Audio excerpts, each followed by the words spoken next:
Hey, bonjour tout le monde, bienvenue dans une nouvelle vidéo dédiée à Terraform. Aujourd'hui, je vous propose de découvrir comment factoriser un petit peu le travail qu'on a fait lors de la précédente vidéo. Si vous vous souvenez, lors de la précédente vidéo, on a lancé ce main, donc toujours sur notre provider libvirt. On a instancié une machine, on lui a ajouté du réseau, on a créé également un réseau, et on s'aperçoit d'une chose, c'est si on regarde ça d'un petit peu plus près, ce qui se passe, c'est que si on a besoin de lancer plusieurs machines, il va falloir agir autrement parce qu'on ne va pas tout stocker comme ça. Il va falloir procédurer un petit peu plus les choses, factoriser un petit peu les choses. Donc on va faire un premier pas dans cette factorisation aujourd'hui. On va revoir un petit peu l'ensemble des choses. Donc pour faire ça, la manière un petit peu de procéder, c'est on va identifier un petit peu les choses à faire évoluer. Donc le main principal, il n'y a pas de souci, lui, il peut conserver, on va dire, la création du réseau. Derrière, ce qui pourrait être intéressant, c'est d'avoir des variables pour chaque instance. Et derrière, tout cet élément-là, tout ce bloc-là, le sortir et le mettre dans un module. Pourquoi le faire? Parce que tout simplement, si on a tout ça dans un module, on va pouvoir envoyer à ce module le nombre de CPU, la mémoire que l'on veut, l'IP que l'on souhaite. Et puis, si vous vous rappelez, les modules, on peut les instancier autant de fois qu'on le souhaite. Donc du coup, on va pouvoir l'instancier pour une instance 1, on va pouvoir instancier un autre module pour l'instance 2, etc. Et lui passer les éléments, et lui, à chaque fois, il se chargera de créer la VM qui correspond. Donc nous, on va essayer de faire ça de manière assez simple. Donc on va supprimer toute cette partie-là. Et on va faire évoluer tout notre main et on va créer un module. Donc pour ça, à côté, je vous ai mis à votre disposition les fichiers qui correspondent, bien sûr. Donc déjà, première chose, on va destroy ce qu'on avait lors de la vidéo précédente. Hop, voilà. Donc là, on clean tout. On veut plus de VM, voilà, donc ça va être bon, parfait. Donc à côté, on a, donc je vous ai mis, vous avez exactement la même chose de disponible dans le lien de la description. Première chose, on va s'intéresser à notre main.tf. Donc première chose, on va vouloir avoir, je vous disais, l'idéal, c'est on va partir sur le fait qu'on va déployer 2 machines. On pourra en avoir plus, hein, peu importe. Ce qui compte, c'est d'essayer de procédurer plusieurs fois. Moi, je ne crée pas de fichier variable spécifique, mais on pourrait très bien le faire, le tfsvars par exemple. Là, ce n'est pas le cas. On part sur des variables. On va utiliser des variables de type map. Ça va être un petit peu plus intéressant. On va faire une instance 1, une instance 2. Donc, on déclare un type map et on lui set par défaut une clé IP et une clé name. Et puis également, pour certaines, on va avoir le CPU et la mémoire, mais pas pour toutes. Donc du coup, comme ça, on va faire intervenir aussi le fonctionnement des valeurs par défaut des modules. On va dire que notre module, par défaut, il a un CPU et 1024 MB de RAM. Mais voilà, si on l'a accepté, on veut pouvoir écraser la data. Donc on va partir sur ce principe de fonctionnement-là. Et à côté, on va instancier notre module. Donc pour instancier notre module, pas très compliqué, on va partir sur cette base-ci. Donc hop, voilà. Donc on va utiliser donc un module qu'on va instancier avec notre nom d'instance, par exemple, instance 1, instance 2. On pourrait très bien lui donner un autre nom, ça n'a rien à voir avec les variables qui sont là. Et puis on va dire que notre module il se situe dans .modules instance. Donc on va créer un répertoire, on va créer 2 répertoires. Donc modules et dans modules hop, on va créer un autre folder qui est instance avec un S. Donc là parfait. Donc du coup à ce module lui il s'attend à recevoir quoi? Il s'attend à recevoir donc une IP, un network. Donc le network lui on n'y a pas touché, hein, on le crée ici, vous voyez, il est de mode NAT, DHCP false. On lui a seté ici un range, son nom, et du coup on fait que de passer son nom ici à la variable network qui va être utilisée dans le module. Et on fait exactement la même chose pour l'instance 2, sauf que l'instance 2, elle, on va lui passer, puisqu'on a les éléments qui sont setés ici, le CPU et la mémoire. Donc ça, c'est une première chose. Maintenant, dans instance, ici, on va aller créer, new file, on va aller créer, hop, on sort. Alors, on va aller créer dans notre module, hop, un fichier de, on va commencer par les volumes, voilà. Donc la création de volume. Donc on va essayer de disséquer un petit peu les choses pour une question d'ordre, tout simplement. On va faire new file et on va créer donc volume.tf.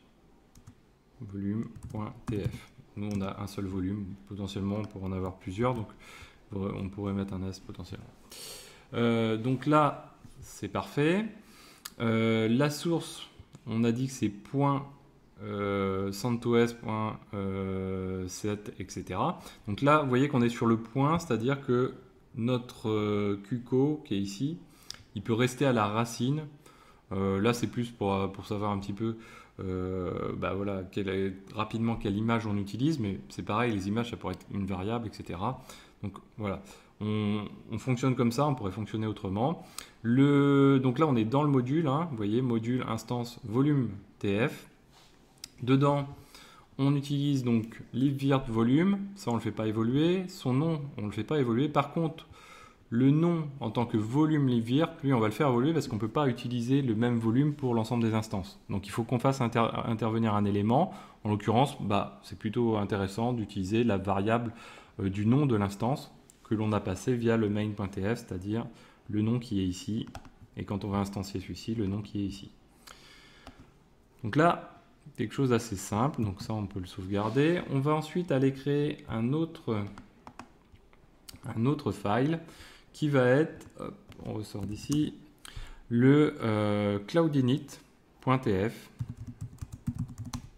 Alors là c'est un petit peu différent, quoi. Il y a un petit peu plus de choses. Hop, voilà. Hop. Quoi, il n'y a pas beaucoup plus de choses, mais il y a une chose à bien prendre en compte. Donc on a dit cloudinit.tf, new file, cloudinit.tf. Et donc là, qu'est-ce que l'on fait? Alors, comme pour les vidéos précédentes, on utilise le user data ici, le data de type template file user data. C'est du cloudinit.cfg. On va le chercher dans le module. Donc lui, il va falloir qu'on le déplace. Donc cloudinit.cfg, lui on va le déplacer ici. Move, ok.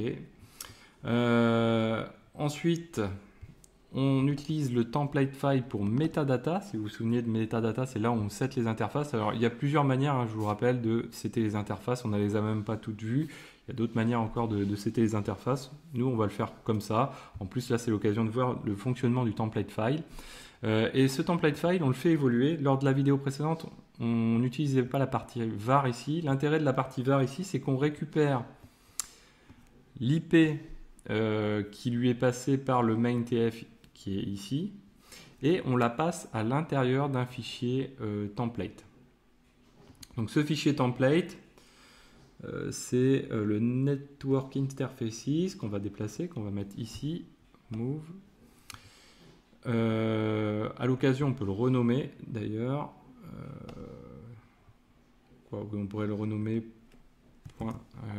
.tpl. Ouais, on va le laisser comme ça. On pourrait par convention, on va dire, le renommer, ce qui pourrait être assez sympathique. Et ici, on va pouvoir le déclarer au niveau de notre adresse de cette manière-ci. Donc l'adresse, je ne vais pas montrer, mais l'adresse qui est dans le cloudinit ici, vous voyez que c'est exactement le même principe que pour les modules, c'est-à-dire on récupère la variable qui s'applique à notre module et on veut la passer à un template qui est encore un niveau en dessous. Donc on génère une variable pour le template qui s'appelle IP. Elle pourrait s'appeler Toto. Si elle s'appelait Toto, il faudrait que j'aille mettre Toto plutôt que IP ici. Et ensuite, on fait à peu près la même chose que ce qu'on faisait précédemment, si ce n'est que comme pour les volumes, on est obligé d'avoir donc notre common init, c'est, je vous rappelle, le disque qui est utilisé pour le Cloud Init. Et il faut qu'il soit spécifique pour chacune des machines. Donc du coup, on lui passe la variable ici pour chacune des machines. Enfin, on a encore un autre fichier qui est, on a encore deux autres, instance.tf. Et donc dans instance.tf, on va finir, comme vous l'avez deviné, pour générer notre instance. Donc là, ça va être une fois de plus de l'assemblage. Donc si on va ici, hop, donc qu'est-ce que l'on fait? On récupère le nom, la mémoire, le CPU. Donc là, qui sont issus de la variable que je vous rappelle, hein, on récupère de main.tf qu'on passe au module. Donc c'est tous ces éléments-là qui sont récupérés par nos deux maps, hein, qui sont injectés par nos deux maps, pardon. Ensuite, on a notre Cloud Init, lui, ça évolue pas. Le Network Interface, ça évolue pas non plus. Le disque, on n'a pas d'évolution, puisqu'en fait, tous ces noms-là s'adaptent directement. Hein, donc, vous voyez l'intérêt de bien variabiliser les choses, parce que du coup, on n'a pas de répercussion à faire. Et finalement, si je sauvegarde là, je n'ai fait que de modifier cette partie-ci. Et enfin, on a un dernier fichier à ajouter ici dans notre partie instance.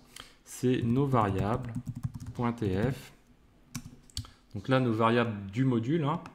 Donc si je ressors ici, vim variable.tf.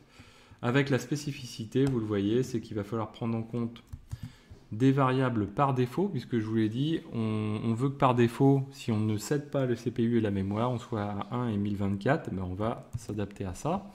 Donc on retrouve ici notre IP qu'on récupère, quoi qu'il arrive, notre nom qu'on récupère quoi qu'il arrive, le network aussi. Donc ça veut dire que ces variables, quelque part, elles sont obligatoires, sinon ça ne fonctionnera pas.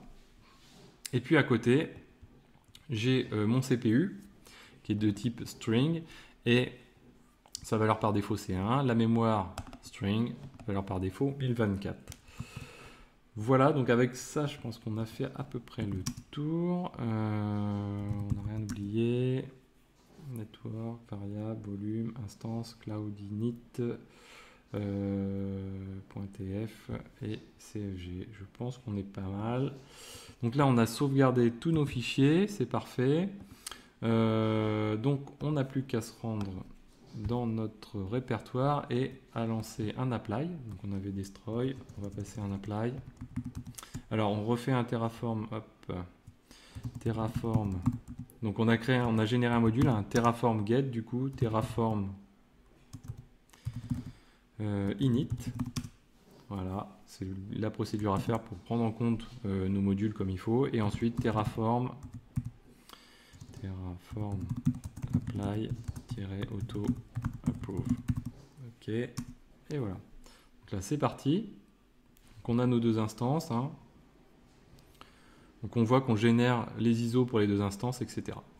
Donc là, nos deux instances, ensuite, on va pouvoir les pinguer. Hein. Donc la 10.0.1.2. Elle n'est pas encore complètement démarrée, je pense. Je check les IP, j'ai quand même un petit doute. Non, c'est ça. Ok. Voilà, donc là, elle répond. Et puis la 3, elle doit répondre également. Parfait. Donc ensuite, on a toujours notre SSH. Hein, suite aux vidéos, j'ai pas fait évoluer le Cloud Init. Donc notre SSH qui est resté. Donc sur la 10.0.1.2. Alors, j'ai déjà testé avant. Hop, voilà. Yes. Et nous voici dans la machine avec toujours, bien sûr, notre interface ETH0 qui s'est bien adaptée. Et qu'est-ce qui se passe? Donc si je veux rajouter une ou deux machines, c'est pas compliqué finalement. Je reprends un bloc qui est là. Je vais dire hop, j'en rajoute deux. J'en rajoute une qui va s'appeler ici instance 3. Je vais lui passer, elle, je veux qu'elle ait l'IP 4. Elle se nommera instance 3. Et bien, elle aura un CPU et 512. On va dire, hop. Ensuite, lui, il aura, on va rien setter, comme ça, il va prendre les valeurs par défaut. Donc c'est l'instance 4, IP 5 et instance 4 ici. Donc là, je sauvegarde ça. Donc je peux relancer directement. Apply auto approve. Apply auto approve. Qu'est-ce qu'il m'a fait? Oui. Oui, bien sûr, je suis bête. C'était un petit peu trop facile. Donc j'ai seté les variables. Maintenant, il faut que je passe les modules à chaque fois, bien sûr. Hop là. Donc on verra hein, tout ça, bien sûr. On va s'améliorer avec le temps. Hein. Hop, du coup, ici, j'ai un module 3, un module 4 ici. J'appelle toujours le même module. Les variables, du coup, ici, on va partir sur la variable de l'instance 3. Voilà. Et puis, ici, la 4. Ok, 4. Ouais, j'aurais pu sélectionner. Hop, voilà. Et donc là, je relance du coup. L'auto approve, il est là. Alors, qu'est-ce qu'il m'a dit? Terraform init, bien sûr, puisque donc en fait, à chaque fois que j'ai une instance de module, il va checker s'il y a besoin donc de mettre à jour. Donc là, vous voyez, hop, ici, il me dit OK, j'ai le module à instancier. Et donc, apply auto approve cette fois-ci. Alors, qu'est-ce qu'on a de nouveau? La mémoire pour le 4, qu'est-ce qu'il a? Does not have. Mais, ah, ouais, bien sûr. Si je fais n'importe quoi. Bon, pour le 4, a priori, j'en avais pas CT. Et moi, je lui ai dit qu'il y en a. Donc, forcément, ça bloque. Voilà. Décidément, moi qui voulais vous montrer quelque chose qui roule tout seul, c'est pas le cas. Donc là, voilà, on a du coup, on a 4 machines. Hein. Si je fais le ping, on va s'arrêter sur le ping, mais le 4, hop, voilà, la 5, voilà. Si je fais un curl aussi, parce que je vous rappelle qu'on a un Apache qui doit répondre. Alors là, il n'est pas encore installé, j'imagine. Sur la 3, ça marche. Sur la 4, pas encore. Sur la 5, 4, 3, ok, 2, ok,